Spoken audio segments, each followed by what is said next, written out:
Bonjour à tous, ici l'équipe de Sabre Galactique. Aujourd'hui, nous nous retrouvons pour parler du mystérieux sabre laser jaune de Rey Skywalker. Pour la troisième trilogie Star Wars, Disney met en scène une héroïne cette fois-ci, Rey Skywalker, protagoniste interprétée par l'actrice Daisy Ridley.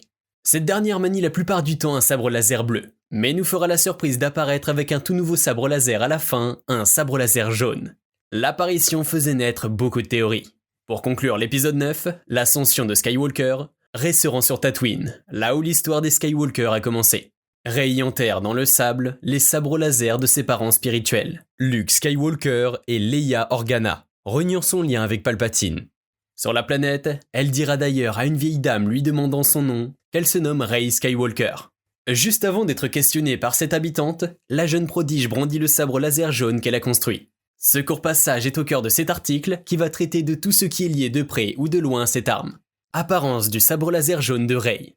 Réalisé à partir du bâton qui accompagne l'héroïne dès ses débuts dans Star Wars, épisode 7, le réveil de la force, ce sabre laser a un design unique. Sa poignée épaisse et métallique de couleur grise a une conception chargée, loin de la plupart des sabres laser qui sont plus fins et épurés. Le manche est revêtu quant à lui d'une bande de tissu, laissant deviner une meilleure prise en main. D'un côté de la poignée, on y retrouve un pommeau légèrement arrondi qui semble ordinaire. Mais à l'autre extrémité, l'émetteur de la lame propose un mécanisme atypique. Effectivement, pour faire jaillir le laser, ce n'est pas un bouton d'activation classique, mais un engrenage rotatif. Ce dernier entre en action avec un balayage latéral du pouce. Concernant la lame de ce sabre laser, tu l'auras deviné, elle est de la couleur de son cristal Kyber, jaune. Quand apparaît le sabre laser jaune de Rey? Ce sabre laser jaune apparaît dans les dernières minutes du film Star Wars épisode 9, l'ascension de Skywalker, lorsque Rey va sur Tatooine après la bataille d'Exegol. Ce passage se déroule juste après avoir déclaré à la native de la planète qu'elle est une Skywalker. Lorsque Rey active la lame dorée en faisant tourner l'engrenage, on peut apercevoir deux éclats lumineux, l'un vert et l'autre bleu. Certains y voient un clin d'œil à ses mentors Luke et Leia, tandis que d'autres supposent qu'il s'agit d'une référence aux âmes de tous les Jedi qui l'accompagnent. Dans un cas comme dans l'autre, J.J. Abrams et Rian Johnson ont été subtils. Quel était l'objectif initial d'introduire le sabre jaune de Rey? Le sabre laser jaune de Rey ne fait qu'une apparition très brève, et seulement à la fin de la dernière trilogie. Par conséquent, beaucoup de personnes se sont questionnées sur la pertinence de mettre cette arme dans l'intrigue. C'est le 16 mai 2020 que nous avons eu droit à une information précieuse de la part de Phil Szostak, directeur artistique de chez Lucasfilm. En effet, un fan déclare sur Twitter qu'il est frustré à l'idée d'avoir si peu vu le sabre laser jaune de Rey et qu'il ne le verra probablement plus à l'avenir. Ce sabre laser ne devait pas uniquement apparaître dans un plan à la fin. Il devait y avoir une intrigue secondaire tout au long du film montrant Rey en train de le travailler à son établi en utilisant les textes Jedi comme guide. Ainsi, il semblerait que ce sabre laser jaune aurait dû jouer une plus grande place dans le dernier opus. Cependant, l'idée n'aura pas été conservée pour la version finale de cet épisode. Cela est d'ailleurs bien dommage, car cette apparition à la fin aurait été plus justifiée. Mais aussi, nul besoin de préciser que les spectateurs auraient aimé en savoir plus sur les textes Jedi et la fabrication d'un sabre laser.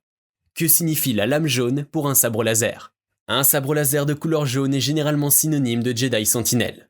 Il s'agit du parfait équilibre entre les deux autres types de Jedi, consulaire et gardien. Les sentinelles ne sont ni experts en maîtrise de la force, ni en technique de sabre laser. Ils représentent un véritable accord entre la sagesse et la force, ainsi que l'humilité. Rappelons également que Rey est originellement proche du côté obscur malgré elle. Son lien de parenté avec Dark Sidious et la vision qu'elle a eue d'elle en tant que Sith auraient facilement pu la faire basculer. Et pourtant, elle a su trouver l'équilibre, d'où la pertinence de la teinte jaune pour son sabre. Le symbolisme évoqué par cette couleur fait grandement penser au sabre laser de couleur violette qui traduit une personnalité sachant tirer le meilleur des deux côtés de la force. Un équilibre très avantageux pour le personnage concerné. Existe-t-il des utilisateurs de sabre laser jaune autres que Rey? Comme nous l'avons évoqué plus haut, les Jedi Sentinelles possèdent des sabres laser avec une lame de plasma jaune. Il existe bien des manieurs de sabres laser jaune autres que Rey, notamment des sentinelles ayant fait leur apparition dans l'univers de Star Wars. Et pas seulement des sentinelles.